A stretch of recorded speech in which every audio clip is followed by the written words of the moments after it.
Welcome two e-PG पाठशाला। E-PG पाठशालायाः कृते सर्वेभ्यः हार्दं स्वागतं व्याहरामः। जे रामकृष्णः इति अस्मिन् नामधेयं तिरुपतिस्थ राष्ट्रीय संस्कृत विद्यापीठस्य व्याकरण विभागे आचार्योऽस्मि। सम्प्रति महाभाष्यस्य सप्तमे आह्निके अलोन्त्यस्य ङिच्च आदेः परस्य अनेकाल्शि सर्वस्य इति सूत्रचतुष्टये विचारः इति अंशम् अधिकृत्य पाठः प्रचलिष्यति। अस्य पाठस्य मुख्यांशाः सन्ति यथा सूत्रचतुष्टयस्य प्रस्तावना, नाम अलोन्त्यस्य इत्यादितः आरभ्य अनेकाल्शि सर्वस्य इति सूत्रं यावत् एकैकस्यापि सूत्रस्य प्रस्तावना, अलोन्त्यस्य इति सूत्रे अल्ग्रहणम् अन्त्यविशेषणम् इति सिद्धान्तः, स्थानषष्ठी विषयकमिदम् अलोन्त्यस्य इति सूत्रम् इति निरूपणम्, ततः ङिच्च इति सूत्रानुसारेण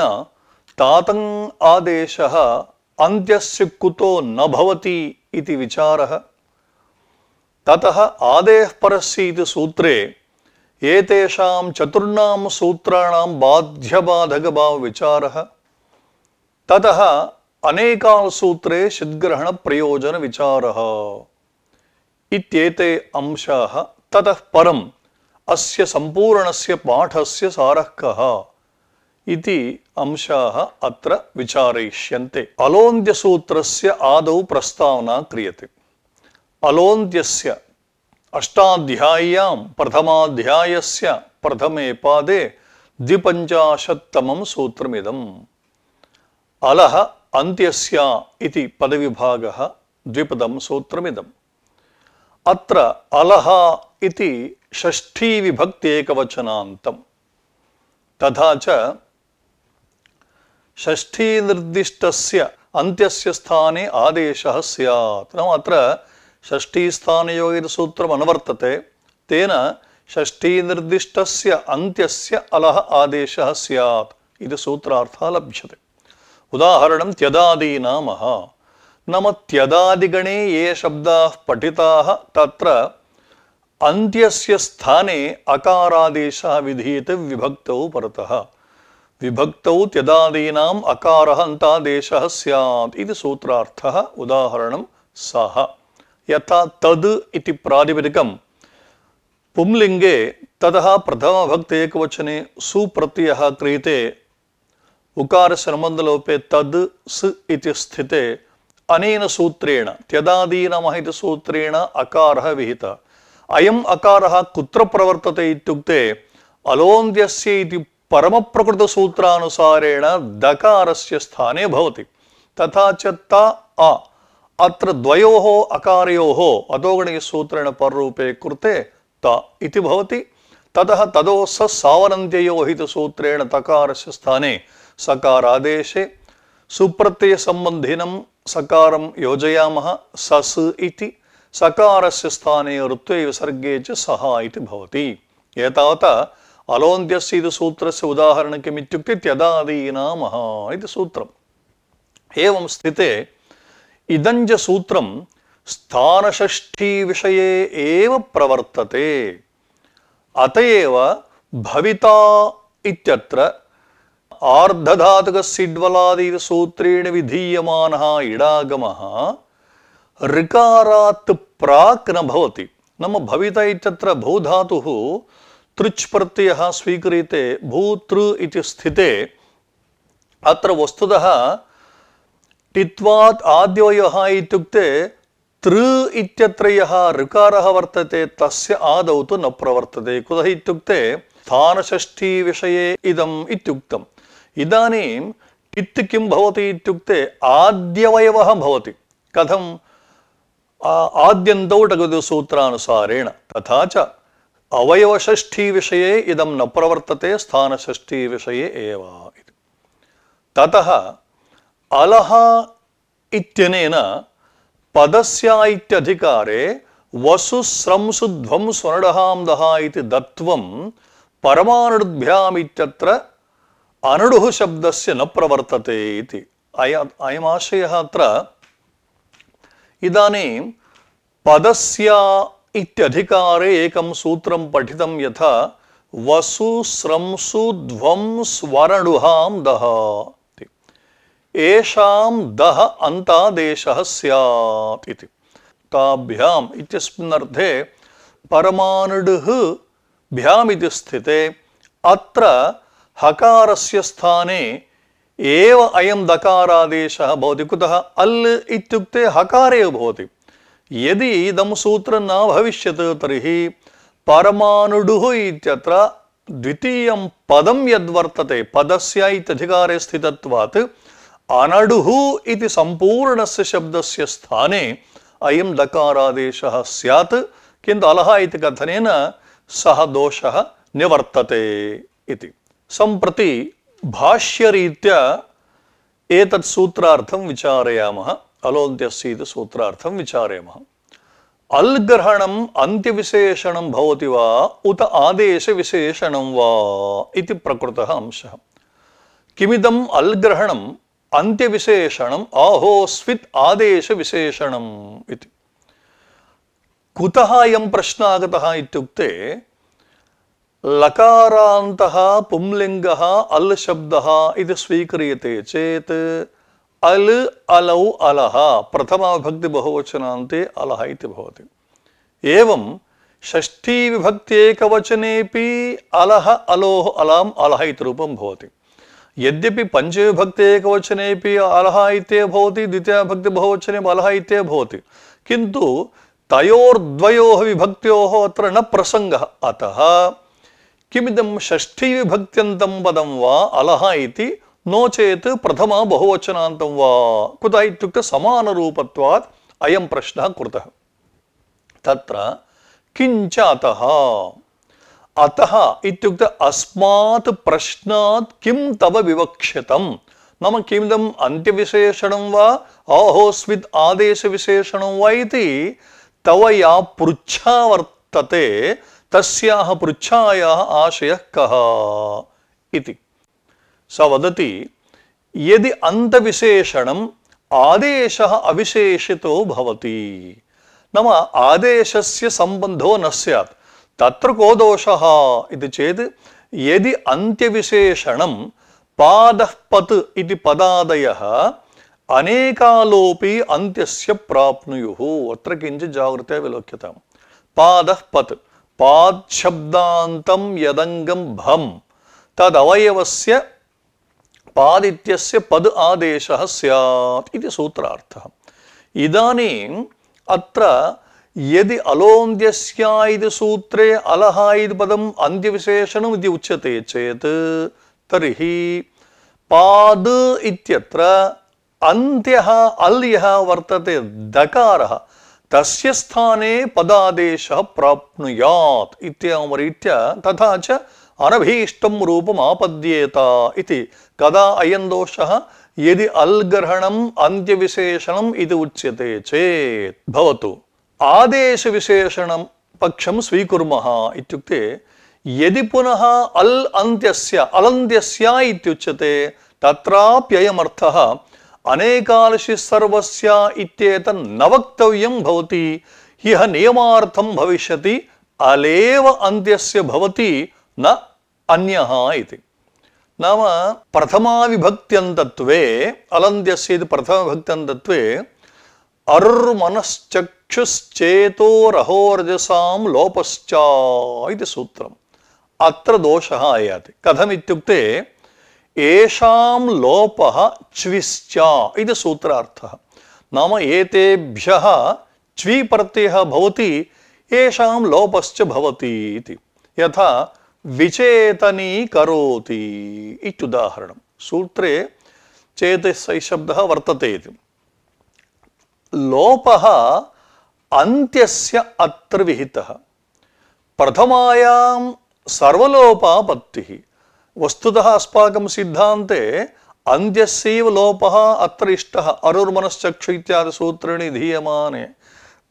अन्त्यस्य लोपहितः यदि प्रथमा विभक्तिद्वन्द्व स्वीक्रियते चेत् सर्वस्यापि लोपापत्तिः तथा च अनेकाल् सित्सर्वस्य इति सूत्रं व्यर्थं स्यात् अतः इदम् अल्पदं नियमार्थं भवति अन्त्यस्य आदेशाः भवन्ति इति अलात्मकादेशस्यापि लाभात् अनल् व्यावृत्त्यर्थं भवति अल् ग्रहणम् इति च अर्थो लभ्यते अलात्मकः यः आदेशः सोऽपि अर्थः अत्र लभ्यते इति हेतोः अनल् व्यावृत्त्यर्थम् अत्र सूत्रे अल् ग्रहणम् इत्यर्थः सिद्ध्यति तदनन्तरम् आदेशविशेषणत्वपक्षे दोषः वर्तते एवमपि अन्त्यः अविशेषितो भवति तत्र को दोषः वाक्यस्यापि पदस्यापि अन्त्यस्य प्रसज्येत अत्र भाष्यं जागृत्या परिशीलनीयं तत्र को दोषः इत्युक्ते वाक्यस्यापि पदस्यापि अन्त्यस्य प्रसज्येत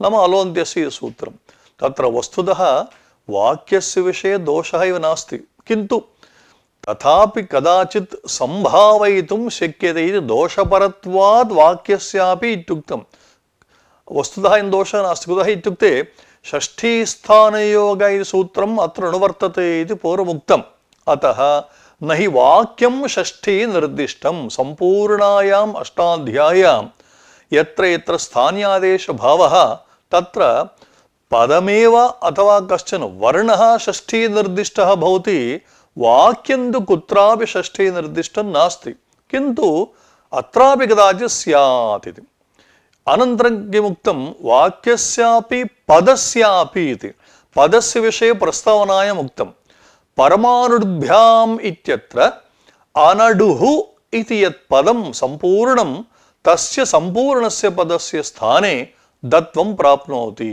इति दोषः भवति आदेशविशेषणत्वपक्षे अतः अन्त्यविशेषणत्वपक्षे एव स्वीक्रियते यदि खल्वप्येषः अभिप्रायः तन्न क्रियेत इति अन्त्यविशेषणेऽपि सति तन्न करिष्यते कथम् इत्युक्ते ङिच्च अलोन्त्यस्य इत्येतत् नियमार्थं भविष्यति इदानीं ङिच्च अलोन्त्यस्य इत्येतत् नियमार्थं भविष्यति कथम् इत्युक्ते अनेकालशि सर्वस्य इति सूत्रेण यः अनेकाल सर्वादेशत्वेन उक्तः सः अनेकाल ङित् भवति चेत् ङिदेव अनेकाल अन्त्यस्य भवति ङिद्भिन्नः यः यः अनेकाल वर्तते यथा इतः पूर्वमुक्तं पादः पद तस्थस्तमपां तान्तामः इत्यादिषु ये ये आदेशाः तत्र अनेकालः भवन्ति ते तु सर्वस्य भवन्ति किन्तु ङित् यः अनेकाल अपि भवति स तु अन्त्यस्य भवति इति यथा सख्युरसम्बुद्धौ इति सूत्रं सख्युरङ्गात् परं सर्वनामस्थले निद्वद्भावः उक्तः अनङ्सौ सख्युरङ्गस्य अनङ् आदेशः स्यात् इति अनङ् वस्तुतः अयम् अनेकाल् किन्तु ङिद् वर्तते इति हेतोः अयञ्च अनेकालपि ङित्वात् अत्र सर्वादेशः न भवति किन्तु अन्त्यादेशे एव भवति इति अत्र यदि खल्वप्येषः अभिप्रायः तन्न क्रियेत इति अन्त्यविशेषणेऽपि सति तन्न करिष्यते कथमित्युक्ते ङिच्च अलोन्त्यस्य इत्येतन्नियमार्थं भविष्यति इतः पूर्वमुक्तं ङिदेव अनेकाल् अन्त्यस्य भवति नान्यः इति वस्तुतः अस्य आशयः एवं भवति अत्र इतोपि स्पष्टतः आशयः प्रदर्शयितुं शक्यते यथा आदेशविशेषणे अलि अनेकाल सूत्रम् अनावश्यकम् इति यदि उच्यते तर्हि पक्षान्तरेपि तत्सूत्रं नावश्यकं पक्षद्वयमुक्तं किमिदम् अन्त्यस्य विशेषणं वा आदेशस्य विशेषणं वा इति आदेशविशेषणे सति अनेकाल सूत्रम् अनावश्यकम् इति भवता उच्यते चेत् तर्हि अन्त्यविशेषणत्वेपि तन्न कर्तव्यमेव कुतः इत्युक्ते अवश्यकर्तव्योऽसौ अनेकाल विधिः अपवाद विप्रतिषेधार्थः अनेकालस्य सर्वस्य सूत्रं अवश्यं कर्तव्यमेव कुतः अपवाद विप्रतिषेधार्थः। यथा अतो भिस ऐस् आदेः परस्य इत्यादि बाधनार्थम्।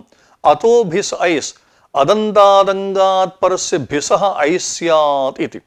अत्र ऐस् आदेशः यः वर्तते अनेकाल्, अयं तु सम्पूर्णस्य भिस् इत्यस्य स्थाने भवति, न तु अन्त्यस्य इति कथनार्थं तत्सूत्रम् आवश्यकमेव, अनेकालस्य सर्वस्य इति। एवम् आदेः परस्य परस्यद्विहितं तत्तस्य आदेर्बोध्यम् इति वर्तते, तत्रापि तदावश्यकम् इति। भवतु लाघवमस्मिन् पक्षे वर्तते इति वदामः इत्युक्ते लाघवमात्रे यदि आदरः तर्हि तत्रापि अन्त्यविशेषणेऽपि इत्युच्यते। अतः अस्य अनेकालादेशे अप्रवृत्तिः। एतत् साहचर्यात् आदेः परस्य इत्यपि अनेकाल विषये न प्रवर्तते इति साधितम्। अतः एतावत् किं जातं, किमिदम् अन्त्यविशेषणं वा आदेशविशेषणं वा इत्युक्ते अन्त्यविशेषणमिति सिद्धान्तः उक्तः। सम्प्रति अस्मिन् सूत्रे द्वितीयः अंशः स्थानषष्ठीविषयकमेव इदं सूत्रम्, अन्यत्र न प्रवर्तते इति। किमर्थं पुनरिदमुच्यते इत्युक्ते किं स्थानषष्ठीविषयकमिदं सूत्रम् उत षष्ठीमात्रविषयकं वा इति प्रश्नः। तत्र समाधानम् अलोऽन्त्यस्य इति उच्यते। स्थाने विज्ञातस्य अनुसंहारः क्रियते। नाम षष्ठीस्थानयोगसूत्रानुसारेण स्थाने विज्ञातस्य विषये एव इदं सूत्रं प्रवर्तते। षष्ठीस्थानयोगे इत्यनवर्तते। तेन या षष्ठी स्थानयोगत्वेन विज्ञाता सा षष्ठी अन्त्यम् अलम् उपसंह्रियते। आदेशो वा यः निश्चितः सः अन्त्यस्यलः स्थाने इत्यनुसंह्रियते। एतावता इदं सूत्रं स्थानषष्ठीविषयकमेव इत्यपि सिद्धान्तः अत्र उक्तः। किञ्च योगशेषे च नाम स्थानषष्ठीविषयकम् इदं सूत्रं यदि न स्यात् तर्हि दोषः। योगशेषे च किम् अनिष्टं प्रसज्येत। यदि इदं स्थानषष्ठीविषयकं नोच्यते चेत् टित्किन्मितोऽप्यन्त्यस्य स्युः। अतः इतः पूर्वमुक्तम् आद्यन्तौ टकितौ इति सूत्रेण टित् आद्यवयवः भवति इत्युक्तम्। तेनैव सूत्रेण कित् अन्तावयो भवति इति। मिदचोऽन्त्यात् परः इति सूत्रानुसारेण अन्त्यादचः परः भवति इति अवयवषष्ठीकं तत्सूत्रद्वयम्। तत्रापि इदं सूत्रं प्रवर्तेत। तत्प्रवृत्तिवारणाय किं करेति इत्युक्ते स्थानषष्ठीविषयकम् इति उच्यते। तस्मात् सुष्ठुच्यते अलोऽन्त्यस्य इति स्थाने विज्ञातस्य अनुसंहारः इतरथा ह्यनिष्टप्रसङ्गः इति वचनद्वयं यद्वर्तते इदं वचनद्वयमपि अलोऽन्त्यस्य इति सूत्रं स्थानषष्ठीविषयकमेव इति सूचयति। एतावता अलोऽन्त्यस्य इति सूत्रस्य विचारः सम्पन्नः। सम्प्रति ङिच्च सूत्रचतुष्टयम् अत्र पाठ्यते अद्य। अत्र ङित् च इति पदविभागः द्विपदं सूत्रमिदं। ङ ङकारः इत् यस्मिन् सः ङित् इति। अलोऽन्त्यस्य इति सूत्रात् अन्त्यस्य इति पदम् अनुवर्तते। तथा च अयमप्यन्त्यस्यैव स्यात्। अयमपि इत्युक्ते ङिदादेशोऽपि अन्त्यस्यैव स्यात् इति स्थूलतः सूत्रार्थो भवति। उदाहरणम् अनङ्सौ। यथा सघि इति प्रातिपदिकं तत्र प्रथमाविभक्तेकवचने सुप्रत्यये अनेन सूत्रेण अनङ्सौ इति सूत्रेण अनङ् आदेश उक्तः। अयम् आदेशः कुत्र भवति इत्युक्ते प्रकृतसूत्रानुसारेण इत्युक्ते ङिच्च इति सूत्रानुसारेण सघि इत्यत्र अन्त्यः इकारः वर्तते तस्य स्थाने भवति इति। ततः अनेकालत्वात् प्राप्तस्य सर्वादेशस्य अपवादोऽयम् इति।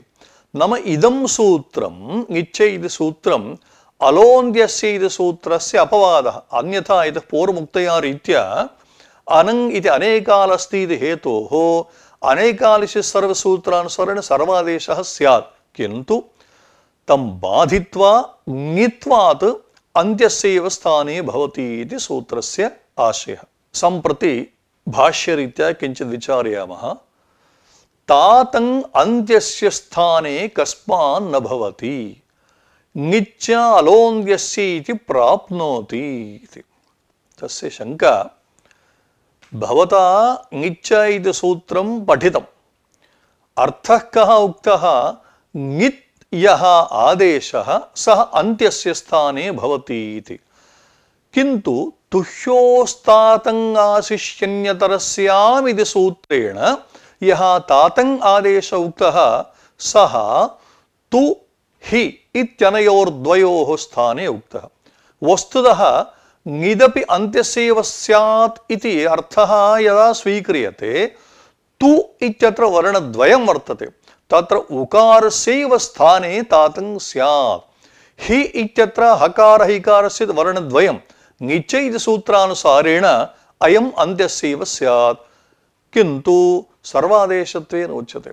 तुह्योः इति सूत्रस्य उदाहरणं भवति भवतात्। यथा भू सत्तायम् इत्यस्मात् धातोः लोटि प्रथमपुरुषेकवचने ति प्रत्यये इतः सूत्रेण इकारस्थाने उकारादेशे भूतु इति स्थिते कर्तरिषप् शकारपकरणमन्दलोपि भू आ ति, ततः सार्वधातुकारसूत्रेण ऊकारस्य गुणः अवादेशः भू आ भो आ भव तु इति स्थिते अनेन सूत्रेण नाम तुह्योस्तातं आशिष्यन्यतरस्य सूत्रेण तु स्थाने विकल्पेन तातं आदेश उक्तः। अतएव भवतु भवतात् रूपद्वयम्। अयं च तातं आदेश ङिद् अस्ति इति हेतोः अन्त्यस्य स्थाने किल भवेत्, कथं सर्वस्य स्थाने। एतावता येरणाप्राप्तिन्यायेन ङिच्चा इति विधिः अनेकालु सर्वस्य सूत्रस्य अपवादः भवति इति कथं सर्वादेशः अयं भवति इति आक्षेपः। अत्र समाधानम् उच्यते, तातङि ङित्करणस्य सावकाशत्वात् विप्रतिषेधात् सर्वादेशः। तातङि ङित्करणं सावकाशं, को अवकाशः, गुणवृद्धिप्रतिषेधार्थः ङकारः। तातङि ङित्करणस्य सावकाशत्वात् विप्रतिषेधात् सर्वादेशो भविष्यति इति भाष्यकाराणां पङ्क्तयः। भोः भवता किमुक्तम्, अलोन्त्यस्य इति सूत्रस्य अपवादभूतः अयं विधिः, ङिच्च इति विधिः, तथा च अन्त्यस्यैव स्थाने स्यात् अपवादत्वात् कथं सर्वादेशत्वम् इति। इदानीम् एकम् आलोचनीयं, किं नाम अपवादत्वम् इत्युक्ते येरणाप्राप्ते यो विधिरारभ्यते सतस्य बाधको भवति इति। यत्कर्तृकावश्यकप्राप्तो यो विधिरारभ्यते सतस्य बाधको भवति। नाम यत्र कस्यचित् सूत्रस्य निरवकाशत्वम् अनवकाशत्वं तत्र तत्सूत्रं प्रवर्तते, अपवादसूत्रं प्रवर्तते इति। किन्तु प्रकृते तातं इति आदेशे यत् ङित्करणं कृतं ङिदंशः अन्यत्र प्रयोजनार्थं चरितार्थः। कथम् इत्युक्ते गुणवृद्धिप्रतिषेधार्थः ङकारः इति। इदानीं नाम गुणविषये वृद्धिविषये च नाम गुणनिषेधविषये वृद्धिनिषेधविषये च चरितार्थं ङित्वम् इति। अत्र किञ्चित् वक्तव्यं, सार्वधातुकार्धधातुकयोः पुगन्तलघूपदस्य च मिदेर्गुणः इत्यादिभिः सूत्रैः यः गुणः उक्तः, एवम् अचोङिणिति मृजेर्वृद्धिः इत्यादिभिः सूत्रैः या वृद्धिर्विहिता, अनयोर्द्वयोः गुणवृद्ध्योः बाधकत्वेन किङिति च इति सूत्रमुक्तम्। ङिति प्रत्यये परे इकः गुणवृद्धिः नस्तः इति। नाम ङित् प्रत्यये परे गुणवृद्धिः न भवतः इति। उदाहरणार्थं स्तुतात्, तातं विषये इदानीम् अस्माभिः परिशील्यते। ष्टुस्तुतौ इति धातुः, धात्वादे शस्सः, शकारस्थाने सकारः, निमित्तापाये नैमित्तिकस्याप्यपायः इति टकारोऽपि तत्र तकारत्वेन आयाति स्तु। अस्मात् धातोः लोट्लकारे पूर्वोक्तया रीत्या प्रथमपुरुषैकवचने ति आदेशे तस्य एरुहित सूत्रेण उकारादेशे स्तु तु इति स्थिते कर्तरि अधिप्रभृतिभ्यः वै सूत्रेण तस्य लुक् स्तु तु इति स्थिते तातङ्गादेशः कृतः विकल्पेन तुह्योस्तातङ्गास्य चनिन्द्रस्य। इदानीम् अत्र तातङ् आदेशस्य ङित्वस्य एकं प्रयोजनं वर्तते। किं तत् प्रयोजनम् इत्युक्ते वस्तुतः स्तु इति इगन्तम् अङ्गमस्ति इति हेतोः सार्वधातुकार्धसूत्रेण गुणः प्राप्तः, किन्तु तातङ्गादेशस्य ङित्वात् किङिति चेत् निषेधस्य प्रवृत्त्या गुणनिषेधः तेन स्तुतात् इत्येव भवति। किञ्चित् पार्श्वे स्थापयामः। एवं वृद्धिनिषेधविषये उदाहरणं भवति मृष्टात् मृजु शुद्धौ इति धातुः। तस्मात् लोट् प्रथमपुरुष एकवचने ति आदेशे एर् इति सूत्रेण उकारादेशे अनन्तरं मृजु तु इति स्थिते व्रश्च भ्रश्च सृज मृज यज राज भ्राज छशां शः इति सूत्रेण तत्र जकारस्य स्थाने शकारादेशे मृषु तात् शप् शपः लुक् मृषु तात्। अत्र मृषु तादित्यवस्थायां तु स्थाने यः तादङ्गादेशः विहितः तस्य ङित्वात् मृजैर्वृद्धिः इति सूत्रेण ऋकारस्य स्थाने या वृद्धिः प्राप्ता सा निषिध्यते किञ्चित् निषेधात्। एतावता किं जातं गुणनिषेधविषये ङित्वं चरितार्थं वृद्धिविषये निषेधविषये ङित्वं चरितार्थमिति हेतोः ङित्वस्य अनवकाशत्वं नास्ति। नाम सावकाशत्वमेव। यदा सावकाशत्वम् अपवादत्वं नास्ति।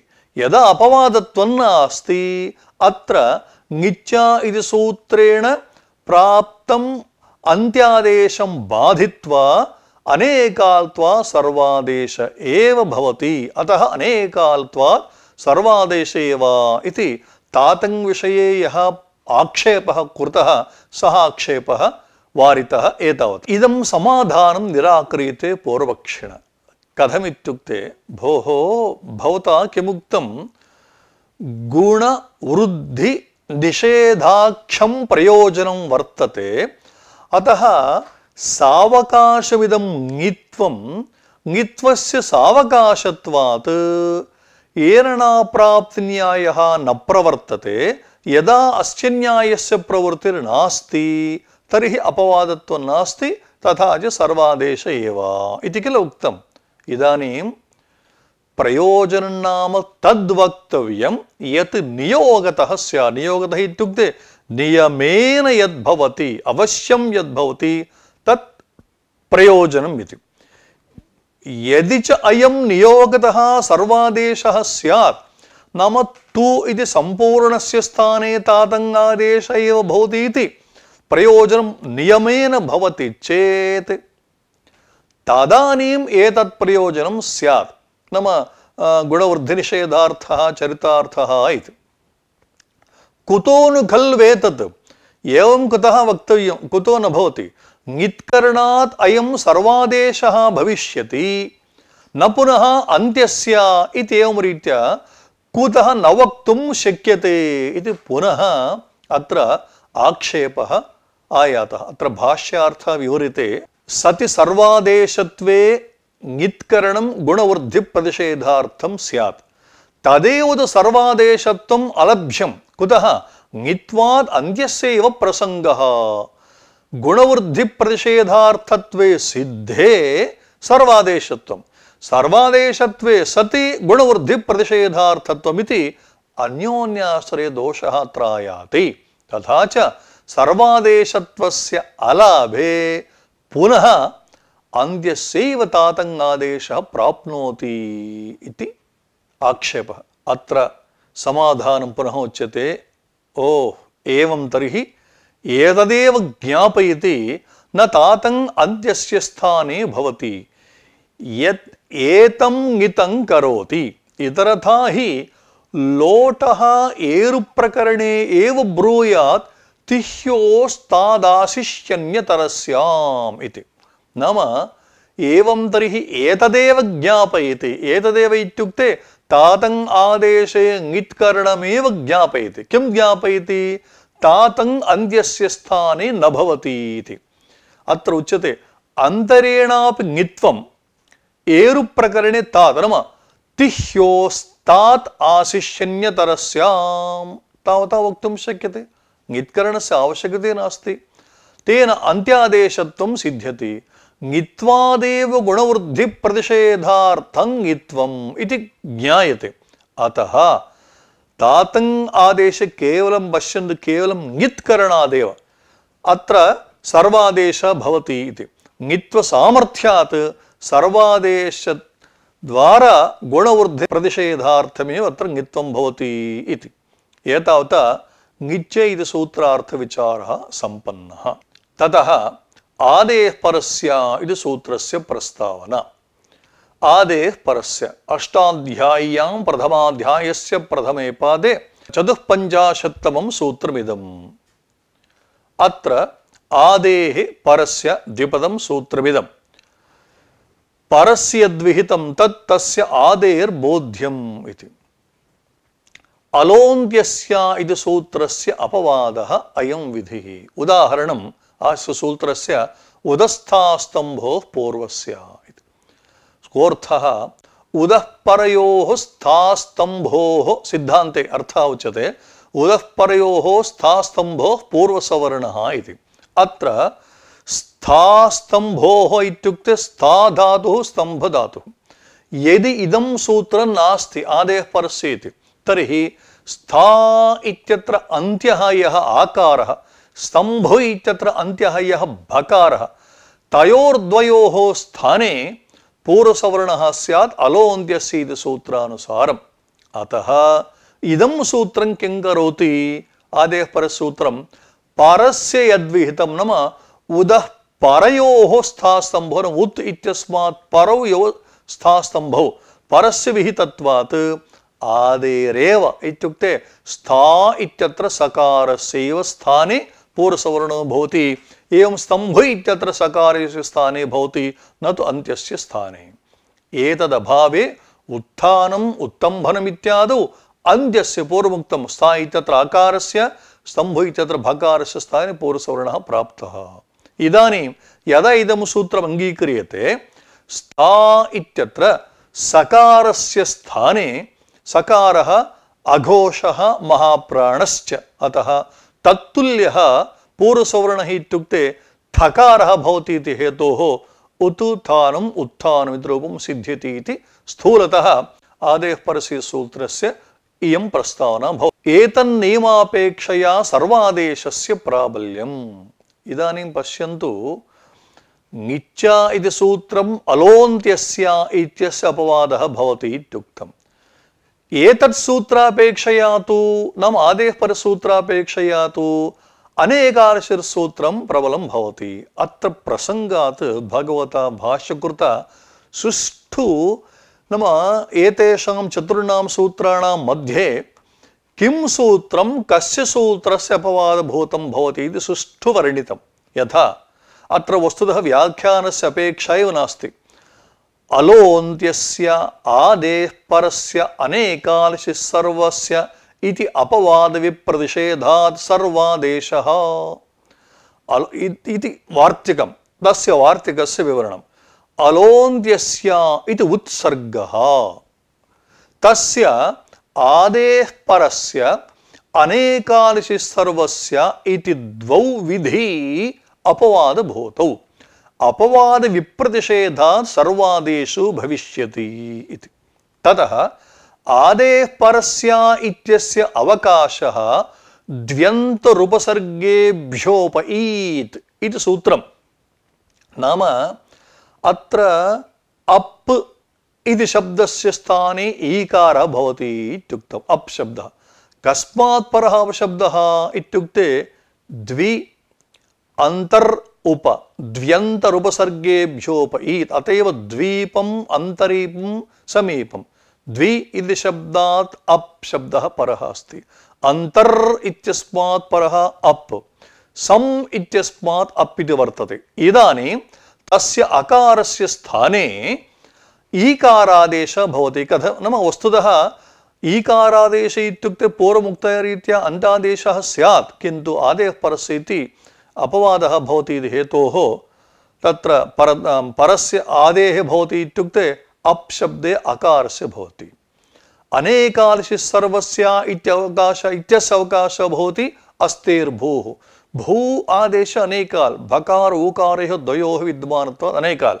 असधातोः स्थाने अयं भवति इत्युक्ते अत्र अन्त्यस्य न भवति किन्तु अनेकात्वात् सर्वादेशः भवति।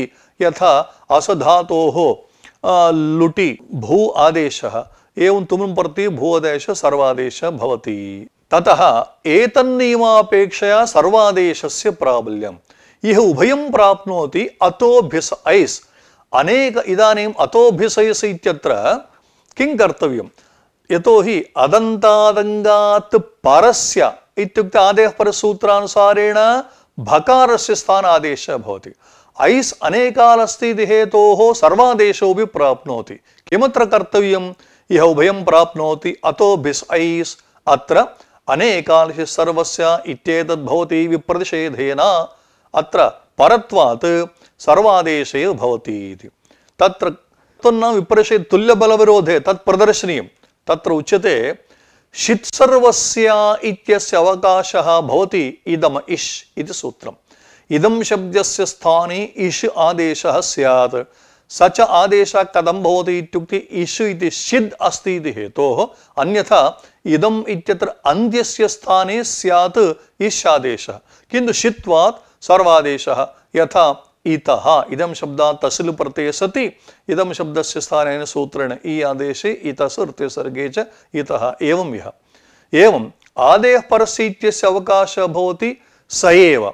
इह उभयं प्राप्नोति अष्टाभ्य औष् इति सूत्रे उभयं प्राप्नोति। तत्र उच्यते षित् सर्वस्य इत्येतद् भवति विप्रतिषेधेन। अनया रीत्या अत्र किं कृतमित्युक्ते एतेषां चतुर्णां सूत्राणां मध्ये बाध्यबाधकभावः इति यः वर्तते सुष्ठु प्रदर्शितः। एतावता ङिच् इति सूत्रार्थविचारः सम्पन्नः। इदानीम् अन्तिमं सूत्रं भवति एतेषु चतुर्षु अनेकाल सूत्रं तत्प्रस्तावना। अष्टाध्याय्यां प्रथमाध्यायस्य प्रथमे पादे पञ्चपञ्चाशत्तमं सूत्रमिदम् अनेकाल षित् सर्वस्य। अत्र एकश्चासौ अल् च एकाल न विद्यते एकाल यस्मिन् सह अनेकाल इति कर्मधारयगर्भित बहुव्रीहि। षित् इत्यत्रापि बहुव्रीहि शकारः इति यस्मिन् सह षित् इति। तथा च अनेकाल्यः आदेशः षिच्च यः आदेशः सः सर्वस्य स्थाने भवति। स्पष्टं वर्तते। अनेकाल सर्वादेशो भवति षित् सर्वादेशो भवति। पूर्वमुक्तम् अनेकाल सर्वादेशः भवति उदाहरणके अस्तेर्भूः। अलोन्द्य सूत्र अपवादभूतः अयं विधिः। आदेः परस्य इत्यस्य परत्वात् बाधको भवति। अत्र शङ्कायाति निर्दिश्यमान परिभाषया सर्वादेशत्वं सिद्ध्यति किल। अतः यतोहि उदाहरणार्थं पादः पद इति वर्तते। पादशब्दस्य स्थाने पदादेशः भवति। पदादेशः कुत्र भवति इत्युक्ते अस्माकं किमुच्यते सूत्रानुसारेण अनेकात्वात् सर्वादेशः इति। मास्तु इदं सूत्रं मास्तु। पाद इत्यस्य स्थाने पदादेश इत्युक्ते निर्दिश्यमानस्य आदेशः भवन्ति इति। पादशब्दः निर्दिष्टः तस्य स्थाने भवति। अतः अस्य का आवश्यकता इति। सूत्रे अनेकालग्रहणाभावे नाम अस्य सूत्रस्य अभावे ऐस् आदेशः आदेः परस्य इति भकारस्य स्थाने स्यात्। तन्निवृत्तये अनेकालग्रहणम् इति। षितः इदम इष् इत्यत्र प्रयोजनमिति। एवं रीत्या अनेकाल्त्वा सर्वादेशः इत्यस्य उदाहरणं भवति अस्तेर्भूः। षित्वा सर्वादेश इत्यस्य उदाहरणं भवति इदम इषु इति स्थूलतः उक्तम्। सम्प्रति भाष्यरीत्या विचारः षिद्ग्रहणप्रयोजनविचारः इदानीं क्रियते। षित् सर्वस्य किमुदाहरणं? पूर्वमुक्तम् इदम इषु इतः इह इत्युक्ते अत्र आरभ्य किञ्चित् विचारः वर्तते। नैतदस्ति षित्करणादेव अत्र सर्वादेशः भविष्यति। नोः इष् इत्युक्ते शकारोऽपि अत्र यदा स्वीक्रियते इकारः एकः हल् शकारः एकः शकारः तत्र अस्ति एव इति हेतोः अनेकालयं भवति। अतः अनेकाल्त्वादेव सर्वादेशः भवति इदं शब्दस्य स्थाने अनेकाल्त्वात् इस् सर्वादेशो भवति अतः पुनः षिद्ग्रहणस्य आवश्यकता नास्ति सति शकारे इस् अनेकाल् भवति अनेकाल्त्व संपादने च कृतार्थः शकारः इत्संज्ञकत्वात् लुप्यते एतावत् अनेकाल्त्व यत् कार्यं सर्वादेशत्व कार्यं तद् भवति अनन्तरं तस्य लोपो भवति शकारोच्चारण सामर्थ्यात् भोः शकारः लुप्यते किल इत्संज्ञा लोपः भवति इत्युक्ते भूतपूर्व अनेकाल्त्वमादाय अत्र संपूर्ण सिद्धं शब्दस्य स्थाने अनेकाल्त्वात् सर्वादेश इति वक्तुं शक्यते इति तत्र प्रयोजनान्तरमुक्तं भवतु तर्हि इदम इषित् सूत्रं प्रयोजनं न भवति इदं तर्हि अष्टाभ्य औष् ननु च अत्रापि षित्करणादेव सर्वादेशो भविष्यति अरे इष इत्यस्य औष् इत्यस्य च कः भेदः कोऽपि भेदो नास्ति तत्रापि अनेकाल्त्वात् सर्वादेशे यथा उक्तम् अत्रापि एवमेव इति चेत् इदं तर्हि जसषि षि इति वर्तते एवमेव जस्सशोषिः अत्रापि षि इति वर्तते अरे अत्रापि एवमेव षि इत्युक्ते शकारः ईकारस्य षि इत्युक्ते शकारः ह्रस्वईकारस्य ननु च अत्रापि षित्करणादेव सर्वादेशो भविष्यति अत्र आरभ्यते इतः पूर्वम् इदम इषु इत्यत्र अष्टाभ्याौ इत्यत्र च भवदुक्तम् अङ्गीकृतम् अत्र तु जसषि जसशोषिः इत्यत्र तु न कुतः इत्युक्ते अस्ति अन्यत् षित्करणे प्रयोजनम् षित्वस्य अन्यत् प्रयोजनं वर्तते किम् इत्युक्ते विशेषणार्थः शकारः अयं शकारः विशेषणार्थः क्व विशेषणेन अर्थः इत्युक्ते शिसर्वनामस्थानं विभाषाङ्गिष्योः इति सूत्रद्वये अत्र शकारघटितः स्वीकरणीयः इति षिद्ग्रहणस्य सप्रयोजनत्वेन भूतपूर्वगत्याश्रयणी न मानवितः पूर्वं भूतपूर्वगत्या नास्ति प्रयोजनं वर्तते अतः षित्वादेव सर्वादेशत्वं कुत्र जसषि जसशोषिः इत्यत्र तु षित्वादेव सर्वादेशत्वं वक्तव्यम् एवञ्च षिद्ग्रहणम् आवश्यकमेव इति भाष्यकाराणां सिद्धान्तः ततः पुनः षिद्ग्रहणस्य वैयर्थ्यं शङ्क्यते षित् सर्वस्य इति शक्यम् अकर्तुं भोः केवलं सूत्रम् अनेकाल सर्वस्य इत्येव भवति षिद्ग्रहणमस्ति कथम् इत्युक्ते अन्त्यस्य अयं स्थाने भवन् न प्रत्ययः स्यात् नाम जसः षि तत्र सकारस्य स्थाने षि आदेशः भवति इत्युक्ते अन्त्यस्य स्थाने अयं भवन् न प्रत्ययः स्यात् यतोहि प्रत्ययः भवति जस् संपूर्णस्य जस् इत्यस्य स्थाने षि भवति चेत् स्थानिवद्भावेन तत्र विद्यमानं प्रत्ययत्वम् आयाति यदा तु केवलं सकारस्यैव स्थाने षि इत्युच्यते तर्हि प्रत्ययसंज्ञा नास्ति असत्यां प्रत्ययसंज्ञायाम् इत्संज्ञा न स्यात् असत्याम् इत्संज्ञायां लोपो न स्यात् असति लोपे अनेकाल् यदा अनेकाल् तदा सर्वादेशः यदा सर्वादेशः तदा प्रत्ययः यदा प्रत्ययः तदा इत्संज्ञा यदा इत्संज्ञा तदा लोपः पुनरपि अनेकालस्य सर्वस्य सूत्रे षिद्ग्रहणम् अनावश्यकमेव इत्याक्षेपः जातः शङ्कायाः समाधानम् उच्यते ओ तर्हि षिद्ग्रहणं व्यर्थमेव इति भवता उच्यते भवतु एवं तर्हि सिद्धे नाम केवलम् अनेकाल सर्वस्य इत्युक्ते सर्वत्र अभीष्टे अर्थे सिद्धे सति यत् षित् सर्वस्य नाम षिद्ग्रहणं क्रियते तद् ज्ञापयत्याचार्यः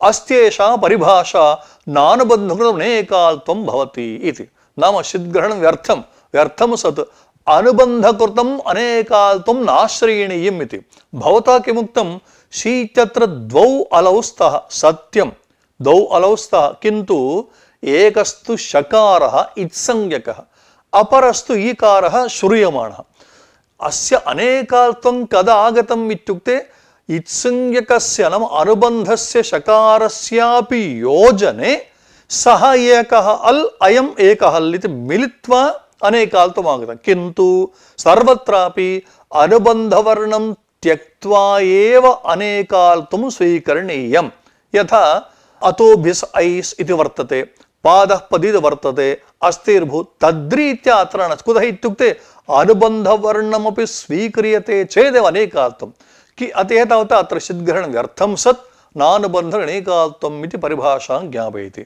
किम् एतस्य ज्ञापने प्रयोजनं यतोहि परिभाषा ज्ञापयति इत्युक्ते केनचित् प्रयोजनेन भाव्यं इति चेत् उच्यते तत्र असरूप सर्वादेश दा प्रतिषेधेषु पृथक्त्वनिर्देशे अनाकारान्तत्वात् इति उक्तं तन्नवक्तव्यं भवति इति इदमेव अत्र प्रयोजनं भवति। नाम असरूपविषये सर्वादेशविषये दा प्रतिषेधविषये च अनाकारान्तत्वं वस्तुतः त्रिषु अनाकारान्त नान्वेति केवलं दाब् विषये एव तन्नवक्तव्यं भवति इति।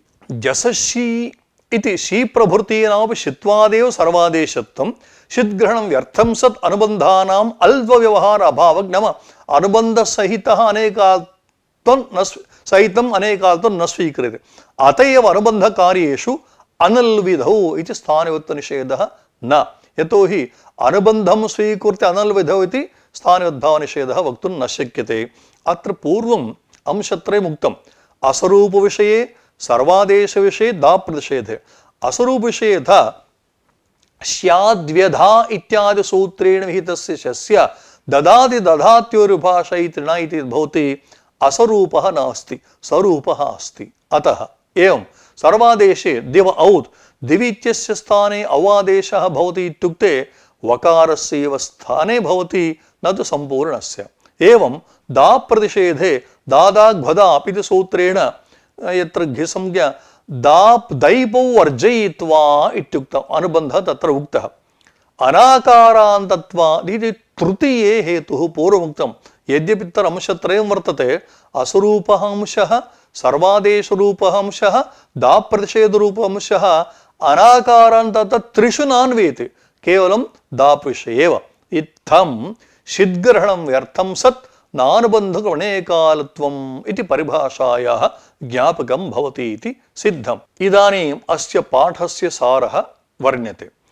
अलोन्द्यस्य ङिच्च आदेः परस्य अनेकाल शिस्वर्वस्य इति चत्वारः विधयः अत्र विचारिताः।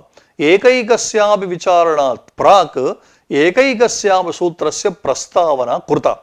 प्रथमसूत्रे अल्ग्रहणम् अन्त्यविशेषणमेव सिद्धान्तितं किञ्च स्थानषष्ठी विषये अलोन्द्यसूत्रस्य प्रवृत्तिः इति च प्रोक्तम्। द्वितीये नाम ङिच्च इत्यत्र तातङ् अन्त्यादेशः कुतो न इति विचारः कृतः। तृतीये नाम आदेः परस्य इत्यत्र एतेषां चतुर्णां सूत्राणां मध्ये बाध्यबाधभावः अत्यन्तं विस्तरेण कृतः। ततः चतुर्थे नाम अनेकालशिस्वर्वस्य इति सूत्रे षिद्ग्रहणं व्यर्थं सत् नानुबन्धकमनेकाल्त्वम् इति परिभाषायाः ज्ञापकं भवति इति परमसिद्धान्तः उक्तः। एतावता एतत् सूत्रचतुष्टयस्य विचारः सम्पूर्णः। एवं सप्तमम् आह्निकमपि एतावता समाप्तम् इति शम्।